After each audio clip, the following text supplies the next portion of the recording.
प्रभु जी कर दो मेरी सहाय प्रभु जी।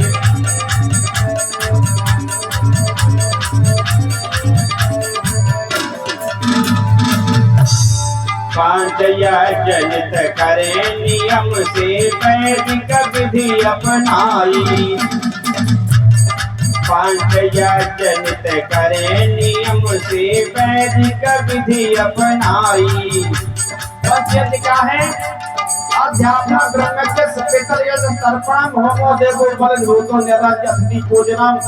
पहला यज्ञ ब्रह्म यज्ञ परमपिता परम पितर परमपिता परमात्मा की उपासना करना प्रथम यज्ञ। दूसरा यज्ञ है देव यज्ञ जिसको कहते हैं। तीसरा यज्ञ माता पिता की सेवा पितृ जिसको कहते हैं। और चौथा बलवैश यज्ञ सभी जीवों की भलाई के लिए। और पांचवा अतिथि यज्ञ। ये पांच यज्ञ प्रतिदिन प्रत्येक व्यक्ति करना चाहिए। प्रार्थना की कवि ने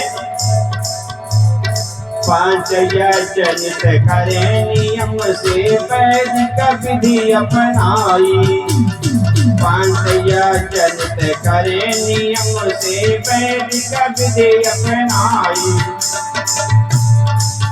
लक्ष्यपाल देव को भवबंधन से हो। लक्ष्यपाल देव को भवबंधन से दो प्रभु मुक्ति दिलाई। प्रभु अब कीजिए मेरी सहाय। लक्ष्यपाल देव को भवबंधन से दो प्रभु मुक्त कराई। प्रभु जी करिए मेरी सहाय। प्रभु जी जीवन का उद्देश्य पूर्ण होवे लोक भलाई। प्रभु जी कर दो मेरी सहाय। प्रभु जी सहाय। प्रभु जी कर दो मेरी सहाय। प्रभु जी कर दो मेरी सहाय। प्रभु जी कर दो मेरी प्रभु जी।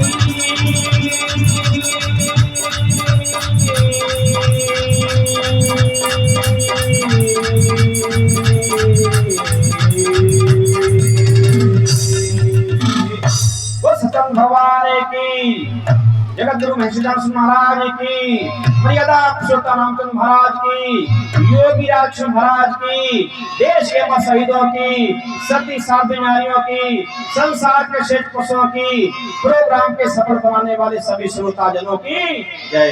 भारत माता की।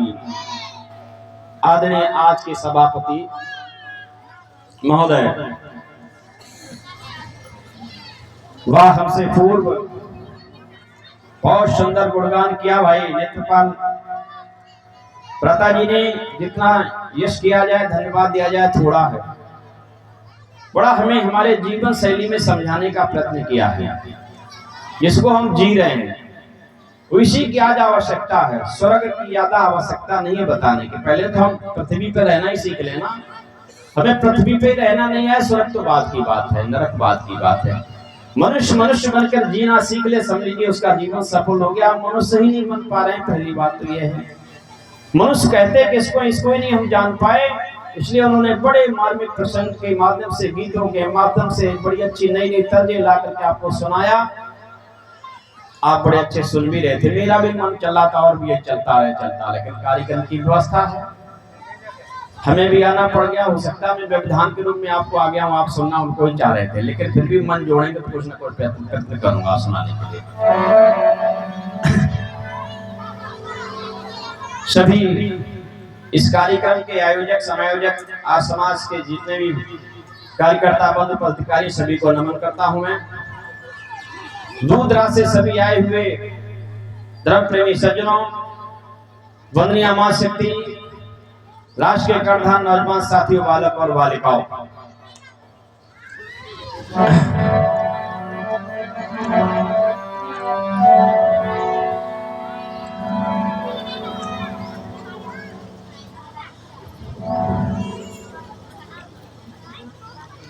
सत्संग प्रेमी सज्जनों,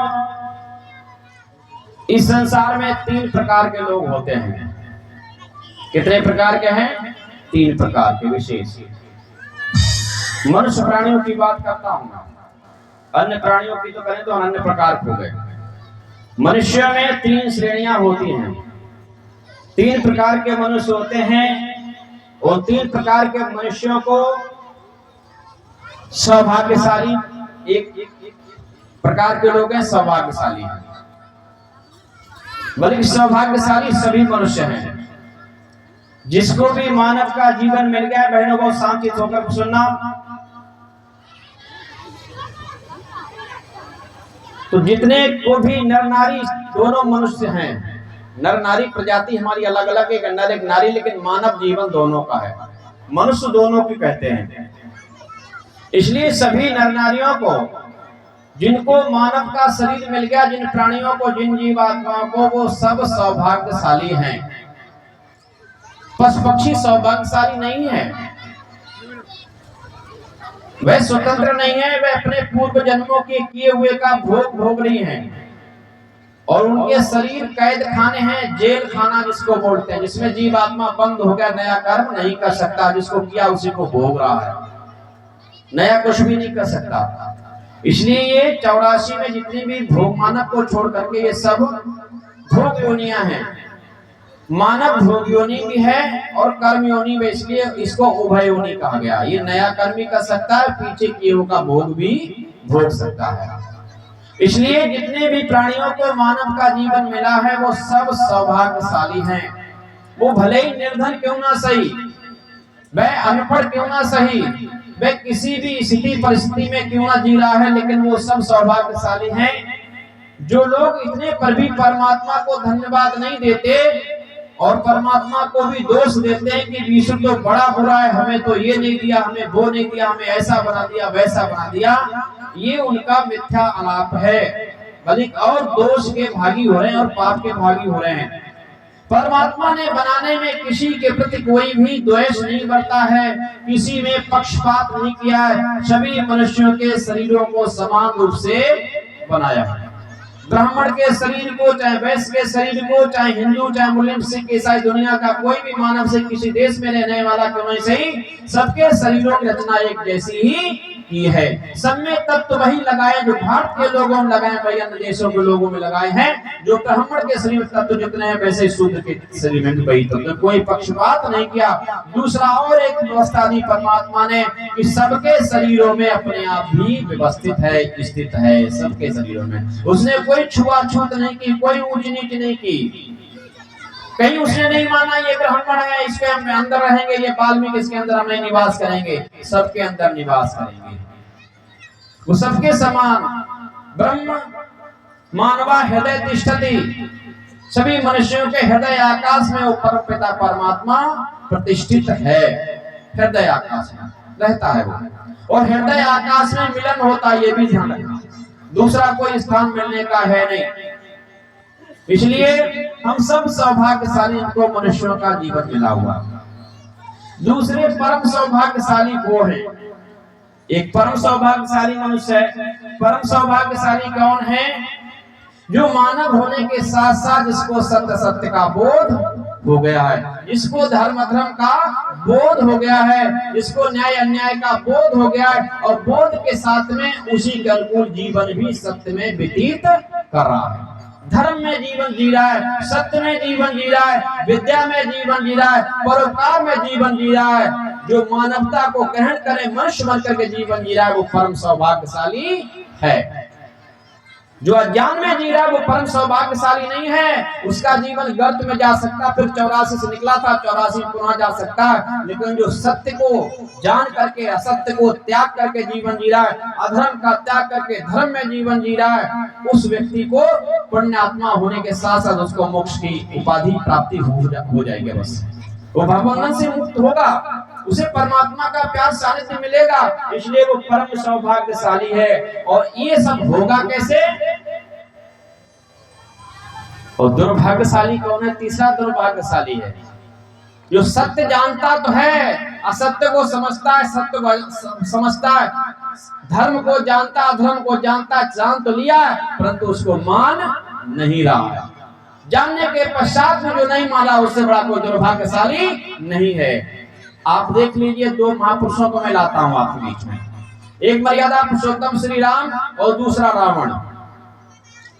सभी लोग कहते हैं, जितने विद्वान सभी कहते हैं राम से ज्यादा विद्वान रावण था। राम से ज्यादा शक्ति उसके पास थी, राम से ज्यादा उसके पास बल भी था, सामर्थ्य थी, लेकिन फिर भी निहत्थे राम ने कैसे जीत लिया, विजय प्राप्त कर लिया। विचार किया हमने कभी? निहत्थे राम ने उसके घर में जाकर के उसको जीत लिया, परास्त कर दिया, मिट दिया उसके घर में। क्या कारण था? यही कारण था कि रावण जानता तो था सत्य को, लेकिन सत्य को मानता नहीं था, सत्य को आचरण में नहीं लाता था। धर्म अधर्म को जानता था, लेकिन धर्म को आचरण में नहीं जीता था। राम ने जाना था, राम ने उसको माना भी था, जीवन में उतारा था। राम ने जितना जाना था सत्य, जितना धर्म जाना था, उतने धर्म में अपने जीवन को जिए हैं। आप कहेंगे कैसे? एक उदाहरण दे दूं, वैसे तो बहुत उदाहरणों के बड़े पड़े। एक बार मर्यादा पुरुषोत्तम विभीषण शरण में आ गया है, और विभीषण शरण आने के पश्चात राम ने तिलक कर दिया, लंका का राजा तुम्हें नियुक्त किया है, विभीषण तुम मेरी शरण में आ गए हो। अभी युद्ध नहीं हुआ, तैयारी केवल चल रही है। विभीषण केवल शरण में आया है और उसको राज तिलक कर दिया कि तुम राजा, आज से लंका के नियुक्त में करता हूं, रावण के बाद तुम ही राजा बनोगे। यहां से तो एक बात और स्पष्ट होती है, लोग आर्यों को रटते हैं, आर्यों ने ये किया, आर्यों ने वो किया, आर्यों ने हमारे देश में शासन कर लिया करके। आर्य यहाँ के रहने वाले नहीं थे, ये लोग मिथ्या प्रचार करते हैं। विधर्मियों ने लिखा, ये अंग्रेजों ने लिखा, जैसे आर्यों में आपस में विद्रोह हो जाए, हमारा शासन चलता है, वही आज हम रट रहे हैं। आर्यों ने कहीं भी किसी देश पर शासन तलवार के बल से नहीं किया, ध्यान रखना। कई उदाहरण हैं, राम आर्य थे, लंका पे शासन क्या चाहते थे, अपना कोई भाई वहां बैठा सकते थे, लेकिन उनका अपने आप भाई नहीं बैठा, किसको? उसके भाई को ही दिया राज। और एक यही उदाहरण मैं देता हूं, तो राज तिलक कर दिया जीते जी रावण के। महाराज हनुमान पास में बैठे हुए हैं, हनुमान जी मुस्कुराए। जब राज तिलक हुआ, हनुमान मुस्कुराए थोड़ा सा। मर्यादा पुरुषोत्तम समझ गए कोई न कोई कारण है। बोले हनुमान जी आप कैसे मुस्कुराए, क्या बात, कोई गलती हो रही? उन्हें भगवान गलती तो आपसे हो ही नहीं सकती, लेकिन मेरे अंदर एक जिज्ञासा उत्पन्न हुई, उसके मेरी मुस्की फूट गई। बोले क्या जिज्ञासा उत्पन्न हुई? कि मान लिया जाए आपने विभीषण आपकी शरण में आ गया, इसलिए आपने राजा उसको नियुक्त कर दिया, और कल के लिए युद्ध प्रारंभ हुआ, और उस रावण खत्म होने से पहले पहले और आपकी शरण वो भी कहीं आ गया, तो उसको राजा कहां का बनाओगे?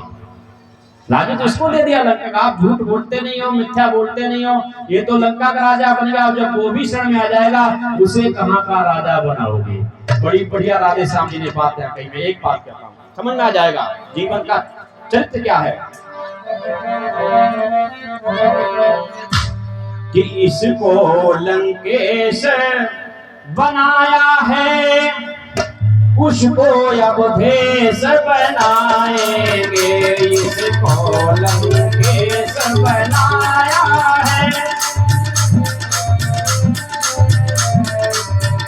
इसको लंकेश बनाया है, उसको अब भेष बनाएंगे।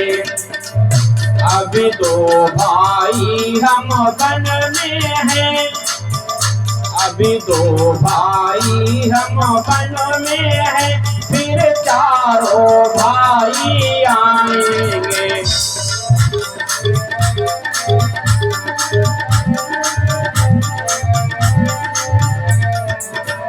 अभी दो भाई हम वन में हैं, फिर चारों भाई आएंगे। अभी दो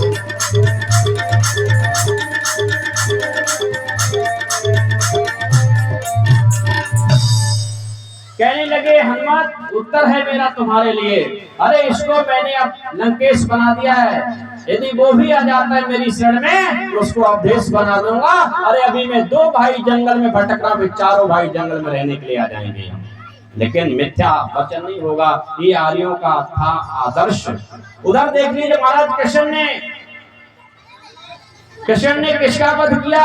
कंस का। चाहते तो स्वयं राजा बन सकते थे, लेकिन कंस के भी शासन को स्वयं नहीं संभाला, उसके ही बेटों को दिया है। उसके पश्चात एक युद्ध और लड़ा, जरासंध का वध किया जा करके।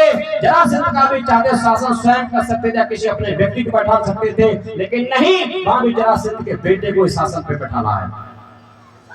और लोग क्या बदनाम करते हैं, आर्यों ने देश की गद्दियां छीन लिया, कलादियों ने यहाँ पर शासन कर लिया। मिथ्यारे कुछ पढ़े लिखे हो, दूसरे मूर्खों के कहने पर आर्यों को गाली देने लगे। जिस दिन आर्य नहीं होंगे तुम जीवित नहीं रह पाओगे। ध्यान रखते हो, किस खेत की मूली हो तुम।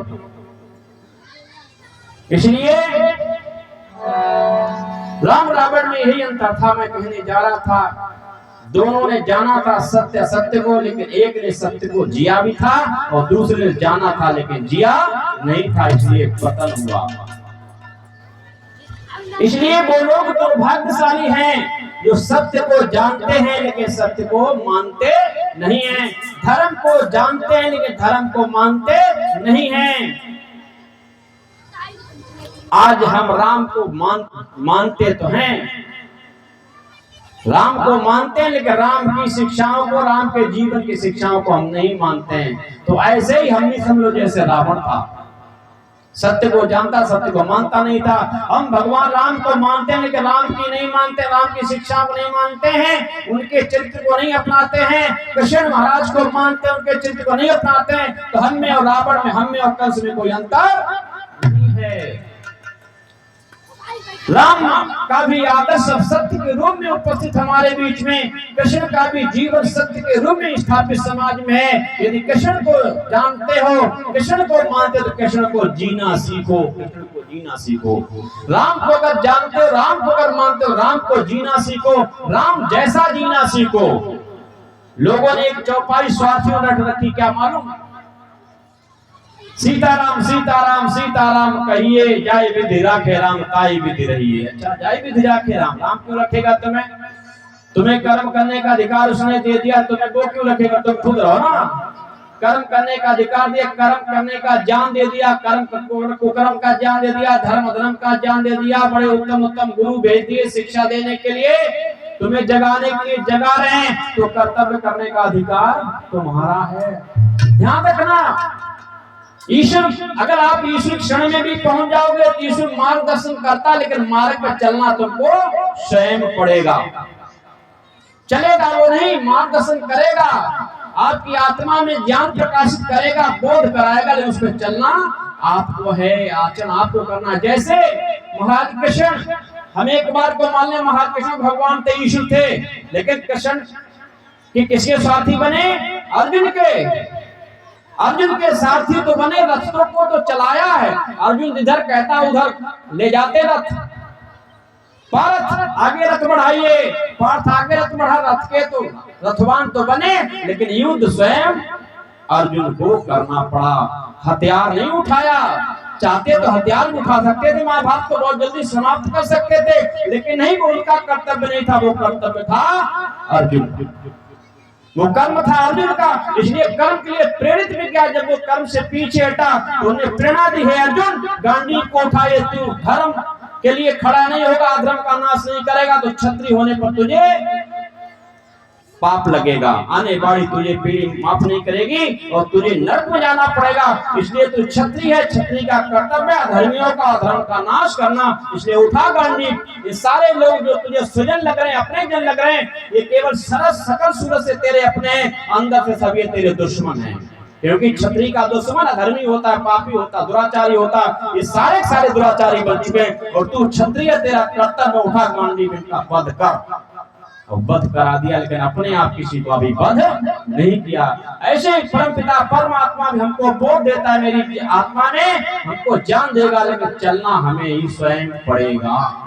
अर्जुन हमें ही स्वयं बनना पड़ेगा। यदि संसार रूपी महाभारत में विजय पताका फहरानी है, उसके लिए युद्ध हमको ही करना पड़ेगा।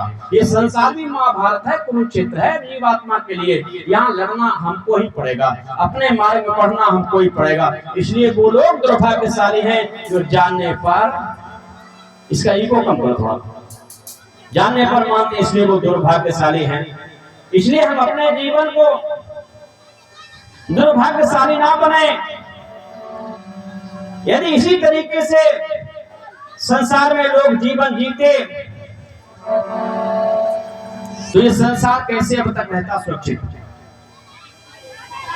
लोग वेदों के रास्ते पर चले, वेदों को माना, वेद ही मार्गदर्शक था सर्वप्रथम से लेकर महाभारत तक।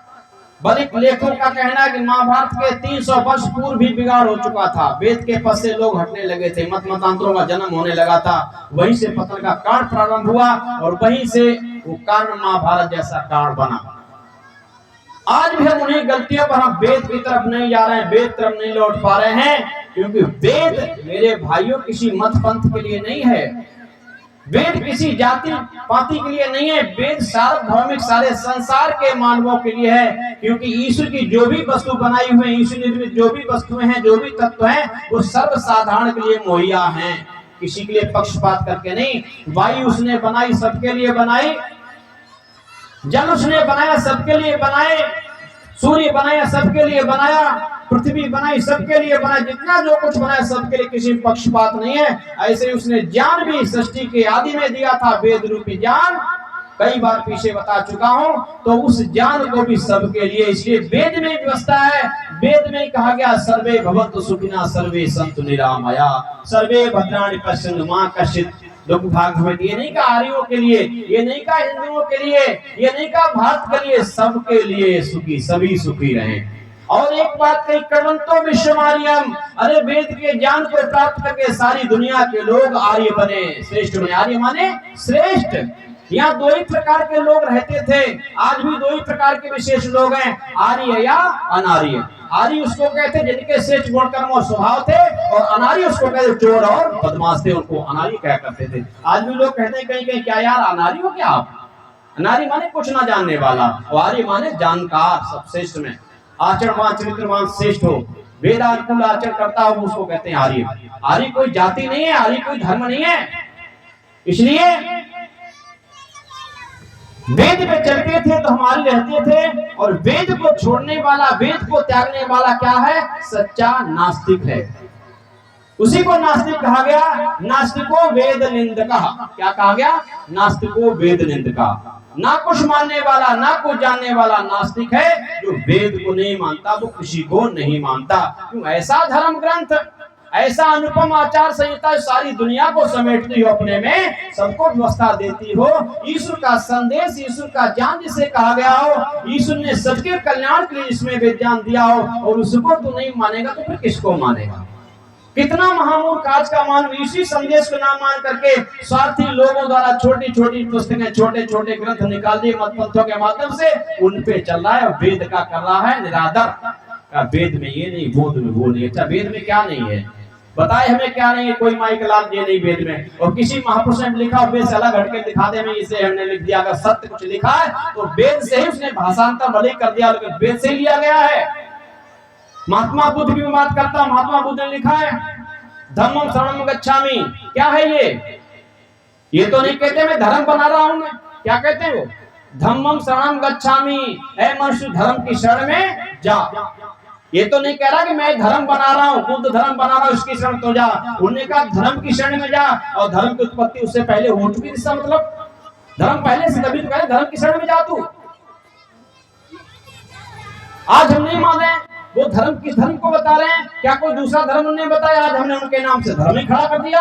और इसमें हमने क्या कह दिया? अरे भगवान बुद्ध साधना करते हैं, बट वृक्ष के पीछे भूखे रहकर साधना करते हैं, और तब उनको जाकर के परम सिद्धि प्राप्त हुई, वो ब्रह्म ज्ञान ब्रह्म शक्ति प्राप्त हुई, तब वो दुनिया में व्याख्यात हुए। आज हमने उनके परम भक्त होने के पश्चात क्या पाखंड रचा रखा? हम कहते हैं महात्मा बुद्ध ने ईश्वर ही नहीं माना। जब ईश्वर नहीं माना तो काहे की साधना की? क्यों साधना की? क्या बात थी? किस शक्ति की साधना की? तो स्वयं से ईश्वर जब स्वयं थे तो स्वयं खड़े हो जाते, जब अपने परिवार को त्याग तभी खड़े लग जाते प्रचार, लेकिन साधना में लगे पहले, उसके बाद निकले संसार के लिए। इसलिए लोग समझते नहीं और कुछ का कुछ पढ़ने लगते हैं। इस प्रकार से जो जिए जीवन में नरनार, इस प्रकार से जो जिए जीवन में नरनार, जीवन उसका सार्थक कहें रक्षपाल पुकार। जो वेद के अनुकूल जीते, सत्य असत्य का त्याग जान करके, सत्य को ग्रहण, सत्य करके असत्य को त्याग करके जीते, उन्हीं का जीवन धन्य होता है। आप सबकी सुनो, मैं नहीं कहता मेरी सुनो मेरी मान लो, कतई जरूरत नहीं है। मेरी कतई मत मानना, लेकिन ध्यान रखना जिसको तुम्हारी आत्मा सत्य रूप में स्वीकार करे और आत्मा कहे कि यही सत्य है, यही स्वीकार करो, तो जरूर सुन लेना, जरूर स्वीकार कर लेना। क्योंकि ईश्वर देव दयाल लिखते हैं कि प्रत्येक मनुष्य की आत्मा सत्यासत्य को जानने वाली है। प्रत्येक मनुष्य की सत्य आत्मा जिसे सत्य के रूप में स्वीकार करे वही सत्य है। अगर उस सत्य को आपने सत्य नहीं माना, मतपंथों के बीच में आकर के और सत्य के लिए दरवाजा हृदय का बंद रखा, तो दोबारा सत्य तुम्हारे दरवाजे को भी खटखटाने आएगी नहीं। ध्यान रखना। इसलिए स्वार्थ के जीवन को छोड़ दिए, लोग स्वार्थ के लिए जी रहे हैं, उनको समझिए, उनको परखिए। तुम अपने जीवन के स्वयं जिम्मेदार हो, इससे शुभ अशुभ बनेगा उसका भोग तुम ही करोगे, कोई मतपंथ वाला तुम्हारे साथ नहीं जाएगा। इसलिए अपनी आत्मा से पूछिए कि क्या सत्य है, क्या असत्य है, मैं उसको मानूं, क्या ईश्वर है कि नहीं है, या है तो माने, नहीं आत्मा कहीं नहीं है तो ना मानो। वैसे तो आत्मा कभी कह नहीं सकती कि ईश्वर का, आत्मा का केंद्र ईश्वर है और बिना ईश्वर संसार चलता नहीं। अरे जिस कार्य को मनुष्य नहीं कर सकता, जिस कार्य कोई प्राणी नहीं कर सकता, संसार में वह कार्य भी हो रहे हैं, इसका मतलब करने वाला कोई करता है, और मनुष्य से अधिक कोई विशेष है, क्योंकि बिना कर्ता के कोई कार्य होता नहीं है। और एक्सीडेंटल नहीं हो रहा संसार, जितने कार्य प्राकृतिक हो रहे हैं एक्सीडेंटल नहीं हो रहे, सब विधिवत हो रहे हैं। और कोई क्या प्रकृति कर रही है, तो प्रकृति तो जड़ है। प्रकृति क्या है? जड़ है। जड़ पदार्थ स्वयं किसी प्रकार रचना नहीं कर सकता। जैसे कुम्हार है, एक चाक है, एक मिट्टी है। बर्तन बनाने के लिए तीन चीजें चाहिए, कुम्हार, बर्तन और चाक। क्या कुम्हार के बिना मिट्टी स्वयं कुल्हड़ बन सकती है, या कुम्हार के बिना चाक स्वयं बना सकता है? ना बना सकता ना। कर्ता आवश्यक है, कर्ता के द्वारा ही क्रिया होती है। इसलिए संसार में जो क्रियाएं होने उसके पीछे कर्ता कोई न कोई जरूर है, उसको मानना पड़ेगा। नहीं मानोगे तो सबसे बड़ा पाप लगे। कवि ने कहा क्या,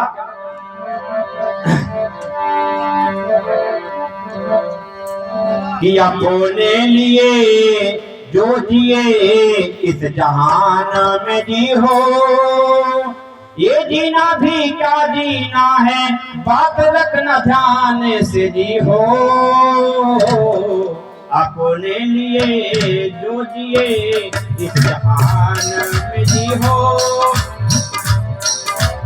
अपने लिए जो जिए इस जहान में जी हो, ये जीना भी क्या जीना है, बात रखना ध्यान से जी हो। अपने लिए जो जिए इस जहान में जी हो,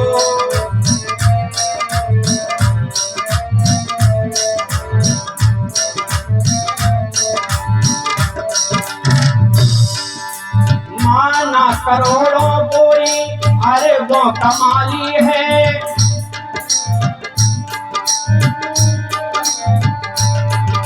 माना करोड़ों कोई अरे वो कमाली है, दया और उदारता में हृदय उसका खाली है। केवल चोले का अंतर है, मानव और शैतान में जीवो। अपने लिए जो जिए इस जहान में जीवो, ये जीना भी क्या जीना है, बात सुनियो ध्यान से जीवो। अपने लिए जो जिए इस जहान में जीवो।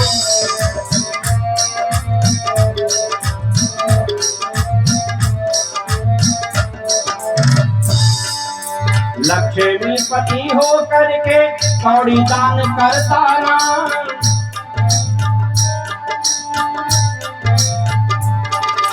लक्ष्मीपति हो करके कौड़ी दान करता ना, खेलता माया में निज दिन ईश्वर से डरता ना, करता ना सत्कार किसी का धन के गुमान में जीवो।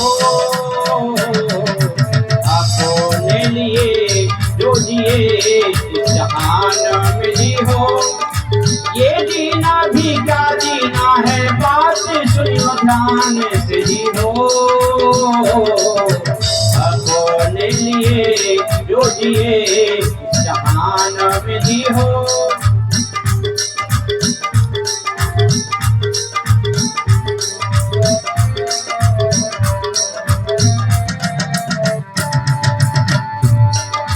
भूख से किसी का बालक मरता पड़ोस में,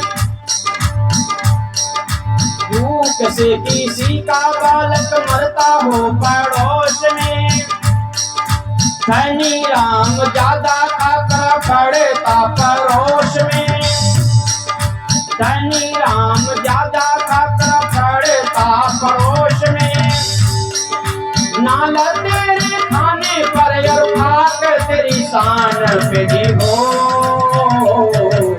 अपने लिए जो जिए इस जहान में जी हो।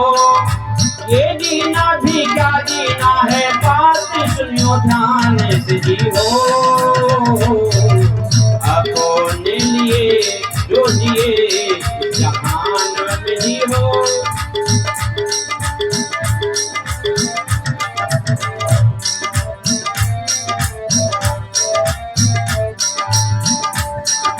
जिसपे वो मान करना छोड़ उसको जाना है, जिसपे तू वो मान करता छोड़ उसको जाना है।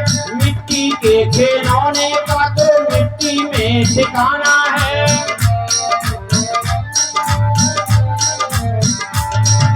मिट्टी के खिलौने का तो मिट्टी में ठिकाना है। ऐसा ही बेमोल नियम है प्रभु के विधान का जी हो। अपने लिए जो जिए इस जहान में जी हो। ये जीना भी क्या जीना है, बात सुनियो ध्यान से जी हो। अपने लिए जो जिए इस जहान में जी हो।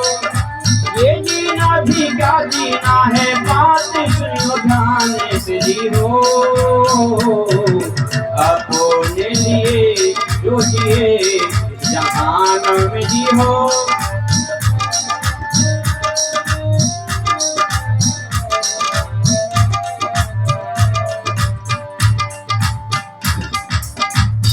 यदि हमने धर्म अधर्म को नहीं पहचाना, हम पशुवत जीते गए।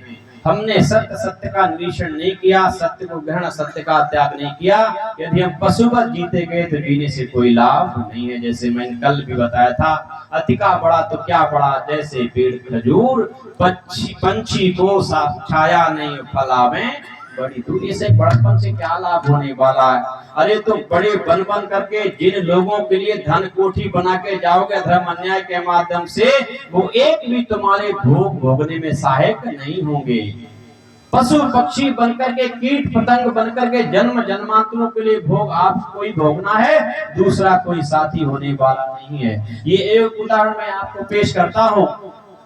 हालांकि वो कोई दूसरे वाल्मीकि रहे होंगे, रामायण लेखक वाल्मीकि को ऊपर थोप दिया वो कहानी, वो वाल्मीकि रामायण के नहीं, वाल्मीकि रामायण के लेखक वो वाल्मीकि का नहीं, दूसरा कोई वाल्मीकि रहा होगा।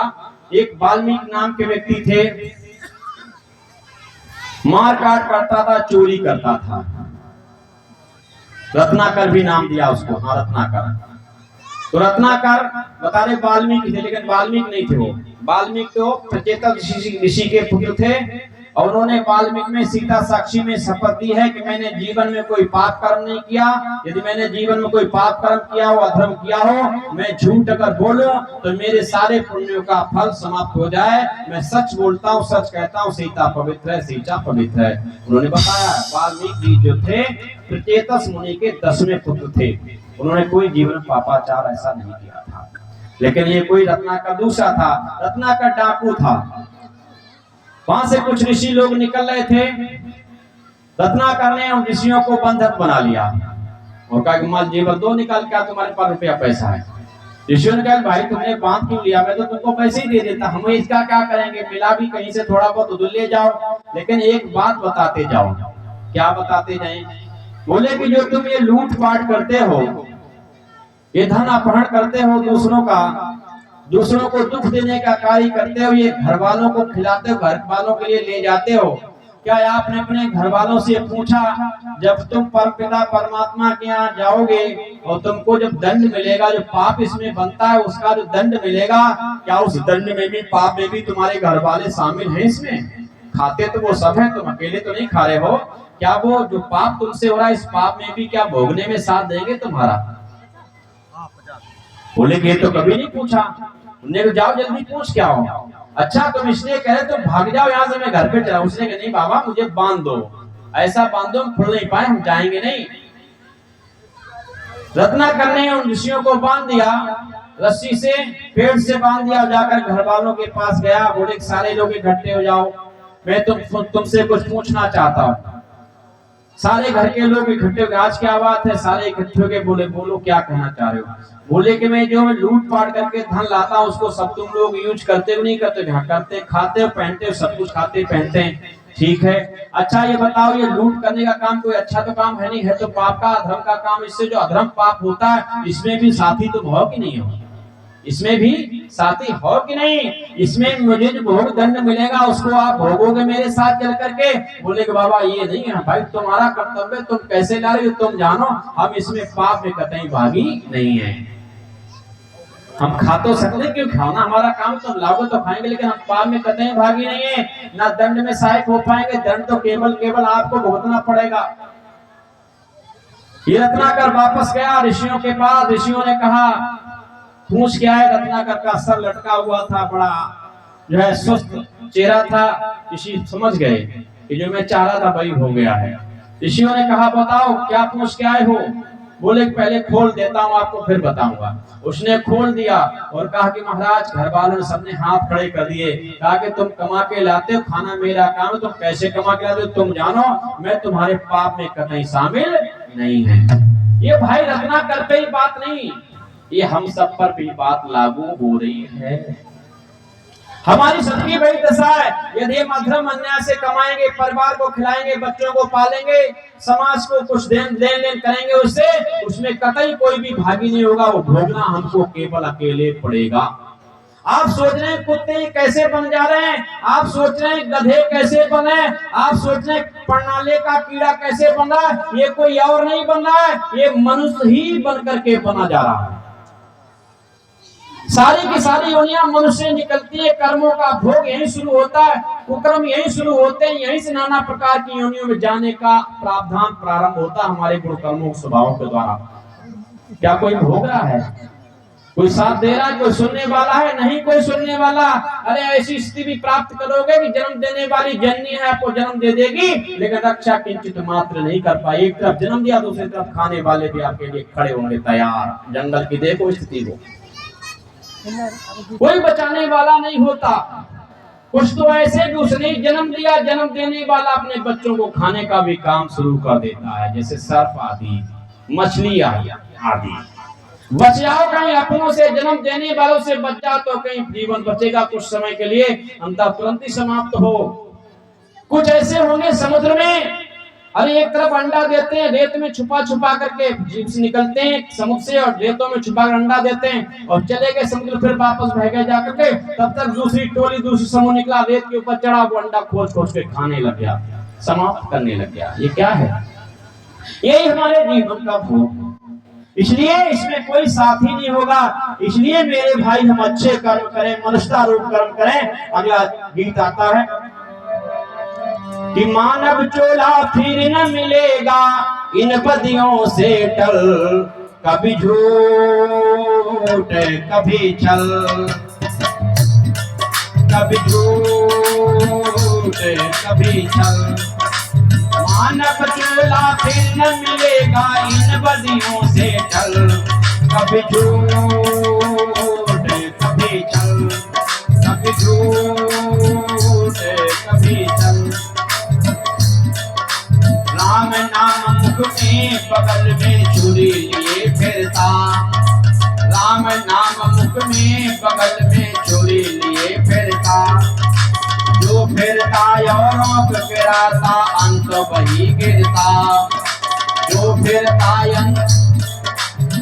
फिरता औरों को गिराता अंत वही गिरता। पैर में ठोकर अब से लगेगी आज नहीं तो कल, पैर में ठोकर अब से लगेगी आज नहीं तो कल। कभी झूठ कभी छल, कभी झूठ कभी छल। मानक चोला फिर न मिलेगा इन बदियों से चल। कभी झूठ कभी छल, कभी झूठ कभी छल। बुरे का मुंह काला भले का अंत भला कहते, बुरे का मुंह काला भले का अंत भला कहते। कहने वालों ने कहा है सत्य में जयते, सत्य की ही विजय होती है। कहने वालों ने कहा है सत्य में जयते। तेरा जीवन चमक उठेगा सत्य के रास्ते चल, तेरा जीवन चमक उठेगा सत्य के रास्ते चल। कभी झूठ कभी छल, कभी झूठ कभी छल। मानव चोला फिर न मिलेगा इन बदियों से डल। कभी झूठ कभी छल, कभी झूठ कभी छल।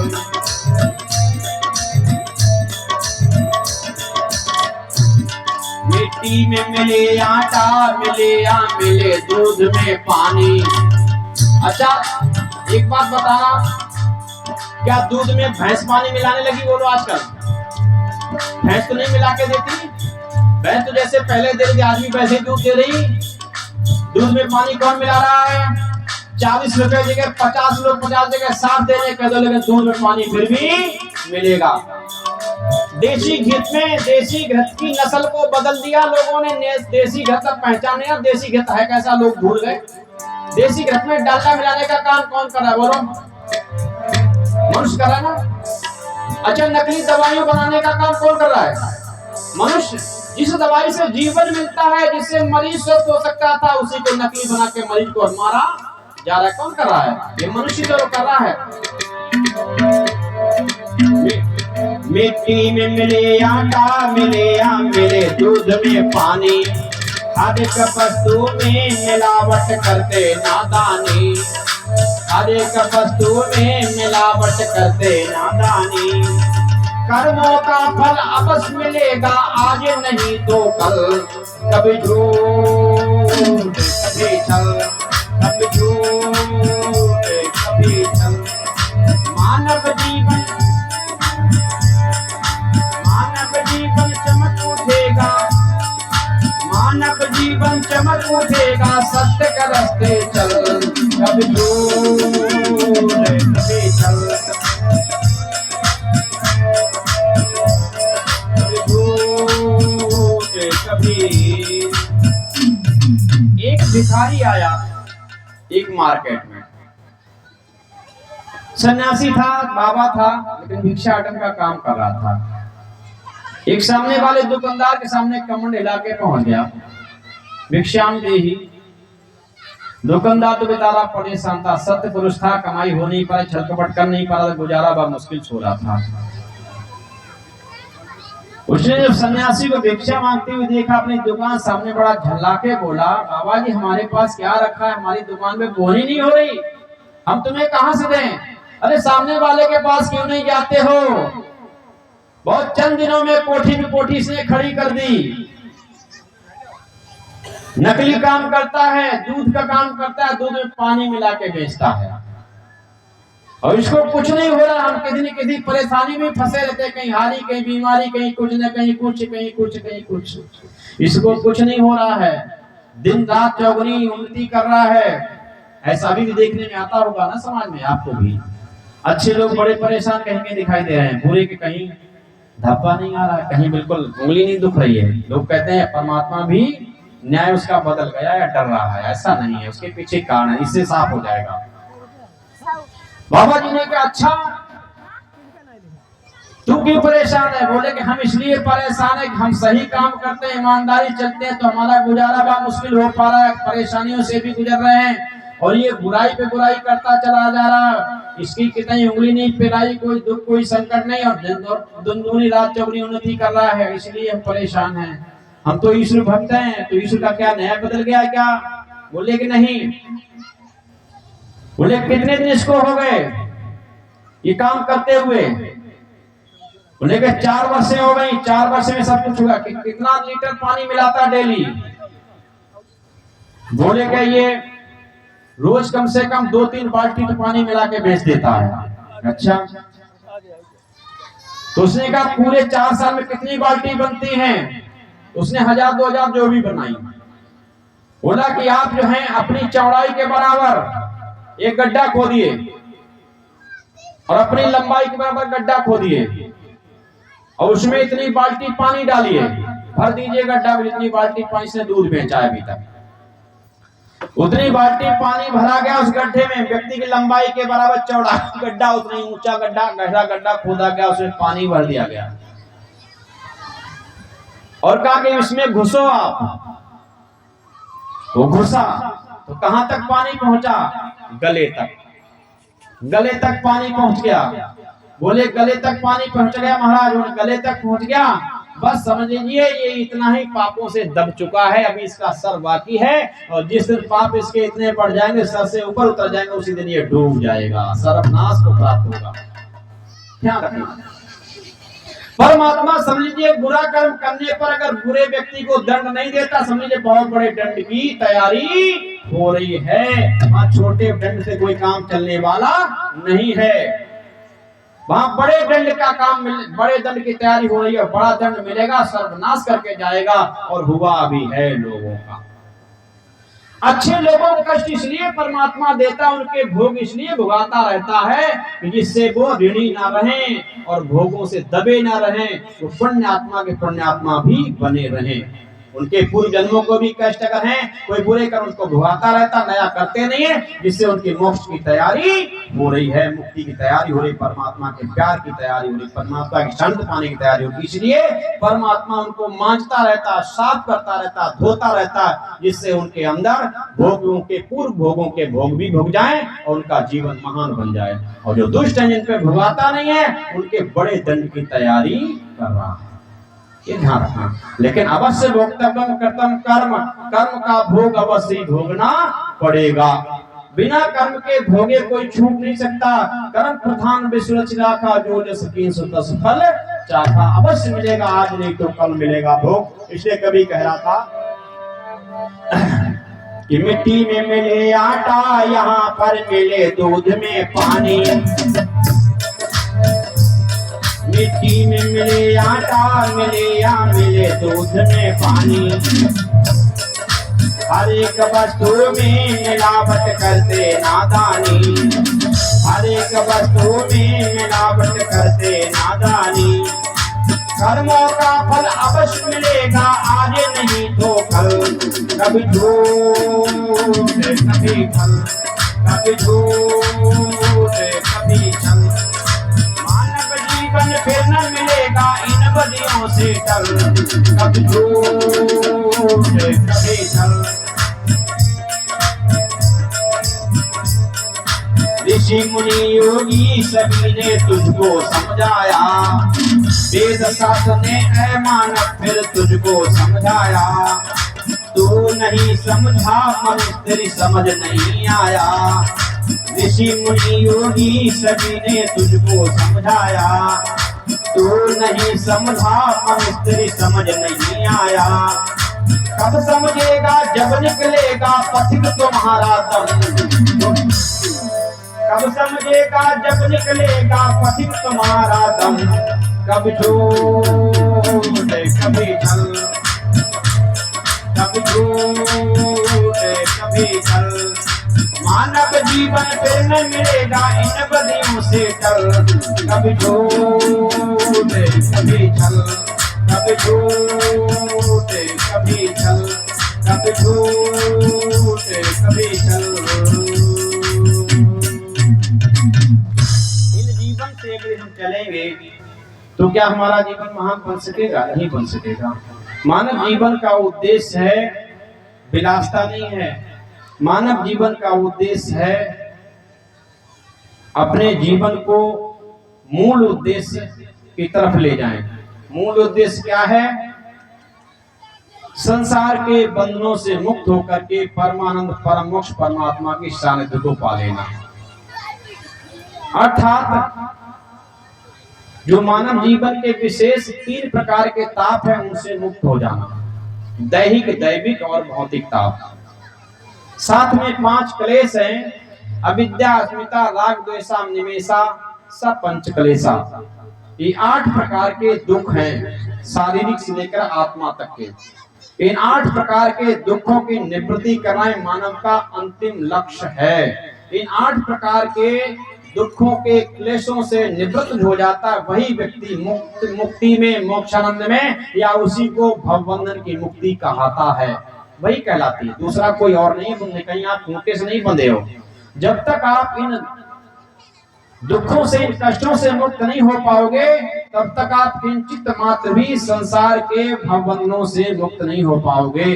तब तक आपको संसार में ही आना पड़ेगा, चाहे आप महापुरुष के रूप में आए, चाहे निष्कृष्ट के रूप में आए, चाहे ताकतवर, चाहे निधन या धन, किसी के रूप में आए, तब तक आना पड़ेगा। यदि आप समय के लिए विश्राम चाहते हो, मोक्षानंद चाहते हो, तो आपको इन 8 प्रकार के क्लेशों से मुक्त होना पड़ेगा। उसमें सबसे पहला क्लेश है अविद्या। अविद्या क्या है? अविद्या है जो सत्य के जगह पर असत्य आभास हो, असत्य के जगह पर सत्य आभास हो, इसका नाम है अविद्या। दुख में सुख समझे, सुख में जो दुख समझे, इसका नाम है अविद्या। जैसे कुत्ते को आपने देखा होगा, कुत्ता हड्डी को चबाता है, क्या समझता है उसमें? सुख समझ रहा है ना। हड्डी, सूखी हड्डी चबाता, उसमें कुछ नहीं निकलता, कुछ नहीं मिलता, लेकिन वो अविद्या के कारण उसे ऐसा लग रहा है कि ये रक्त जो निकल रहा है, ये मुझे रक्त का जो आभास हो रहा है इसमें से निकल रहा है, लेकिन वो रक्त उसका स्वयं का मुख जख्मी हो जाता है, उसके ही मुख से निकलता, वो उसको मिलता, हड्डी में कुछ नहीं निकलता, लेकिन अविद्या के कारण वो समझता किसी से निकलता है।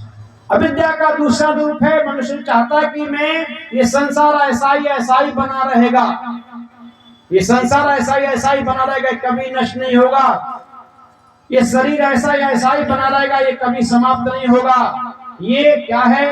शरीर आदि को जो विशेष वासना, स्त्री आदि के शरीर में विशेष वासना युक्त व्यक्ति रहता है, जो मल का खजाना है, मल का पिटारा है, मानव नर नारी दोनों का शरीर, अगर इसमें अंदर झांक के देखें तो कुछ भी इसके अंदर नहीं है, लेकिन कुछ नर नारी ऐसे हैं ये शरीरों की वासना में अपने जीवन को ही खो बैठते हैं, क्या क्या नहीं अन्याय अनाचार दुराचार कर बैठते हैं केवल चमड़ी के ऊपर।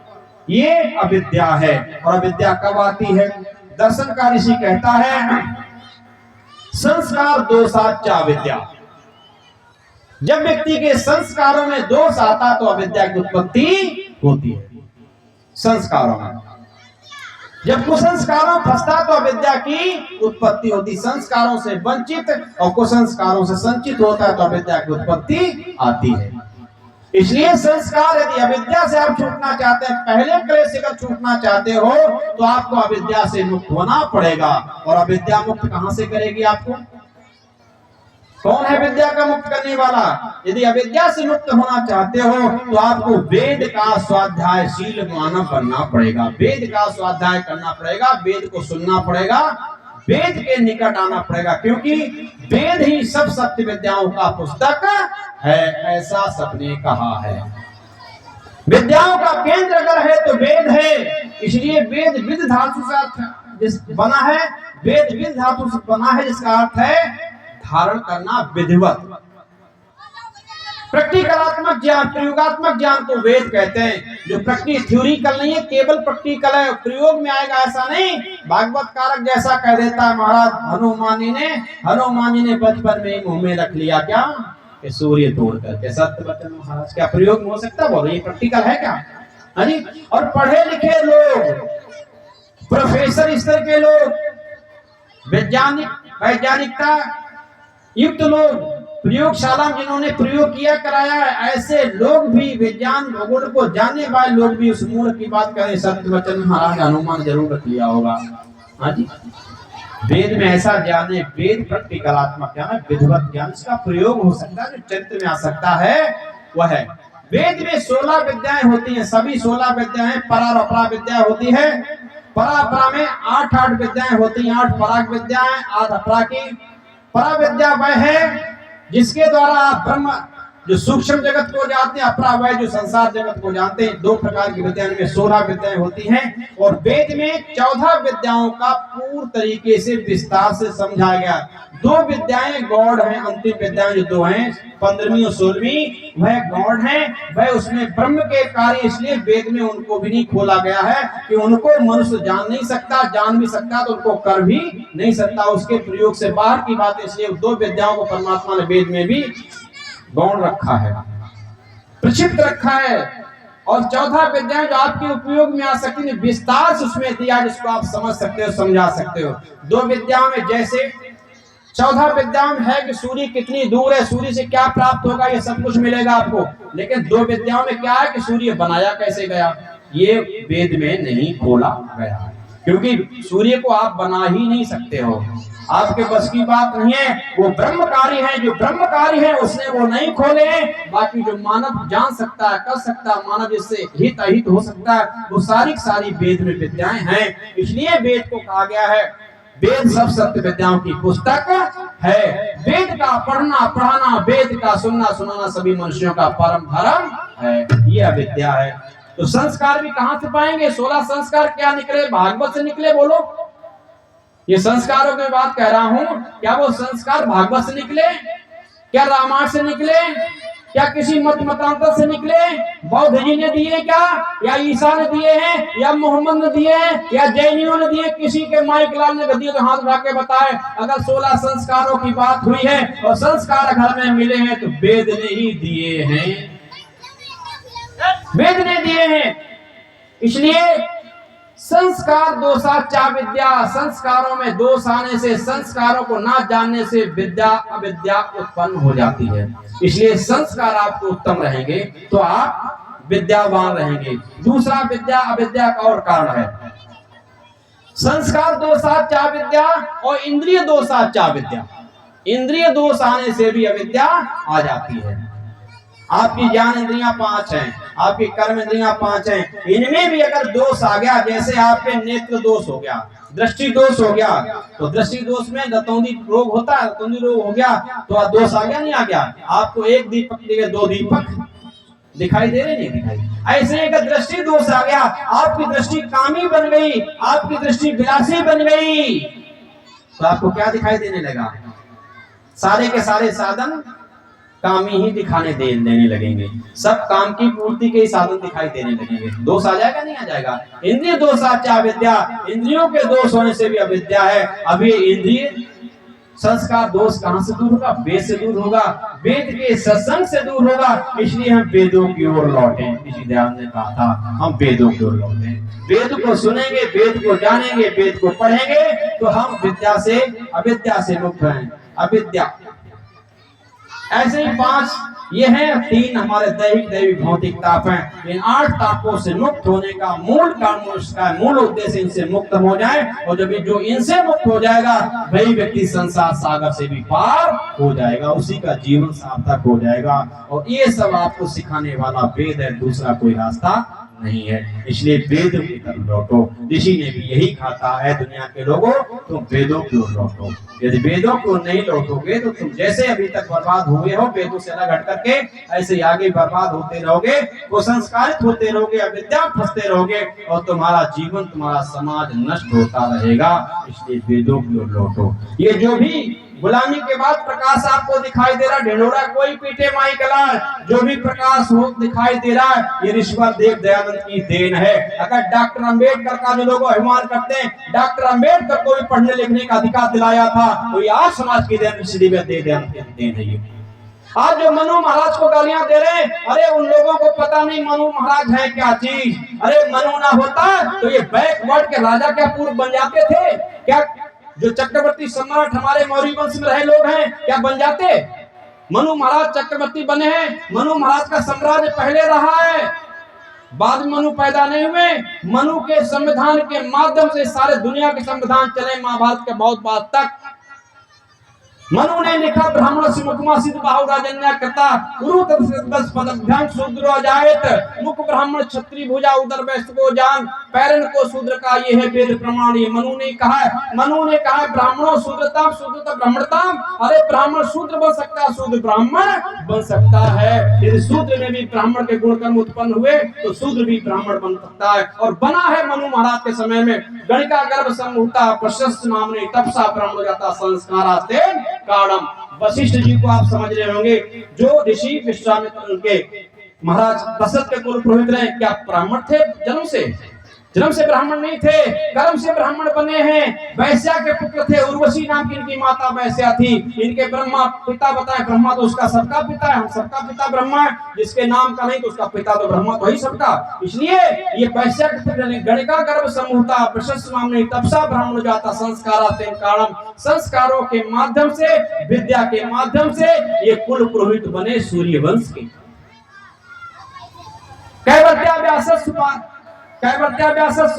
व्यासी किसके पुत्र थे बताओ? व्यासी भी मत्स्योदरी के पुत्र थे। कैवर्त्या की माता कैवर्त्या थी कहां? आज की भाषा में देखो सूर्य के माता थे। और इनके पिता कौन थे? वाल्मीकि पाराशरा। पाराशर के माध्यम से इनका गर्भाधान हुआ था। दोनों तरफ देखकर दोनों तरफ शुद्ध थे और व्यास बने। महाराज परशुराम कोई ब्राह्मण जन्म से नहीं थे, ध्यान रखना। परशुराम भी क्षत्रिय थे और इनके 4 भाई और थे। 4 भाई बाकी रहे क्षत्रिय केवल परशुराम को ब्राह्मण की उपाधि मिली थी ब्रह्म विद्या को जानने के पश्चात। और इनके पिता जमदग्नि और ससरा भाव दोनों साड़ू थे। ससरा भाव क्षत्रिय था, सब लोग जानते हैं। विश्वामित्र क्षत्रिय थे, सब लोग जानते हैं। ये सब अन्य वर्णों से ब्राह्मण बने जिनको ब्रह्म विद्या आई। वेद कहता जन्म जाते शूद्रा संस्कारा दुष्टे वेद पाठी विप्रा ब्रह्म चीने सो ब्रह्मणा। और इतना ही नहीं, गोस्वामी तुलसीदास की रामायण उठा के देख लो, मैं उनसे प्रमाण देता हूं। भगवान राम जाते, थोड़े समय की बात है, समय काफी हो गया। भगवान राम जाते वन के लिए। महाराज दशरथ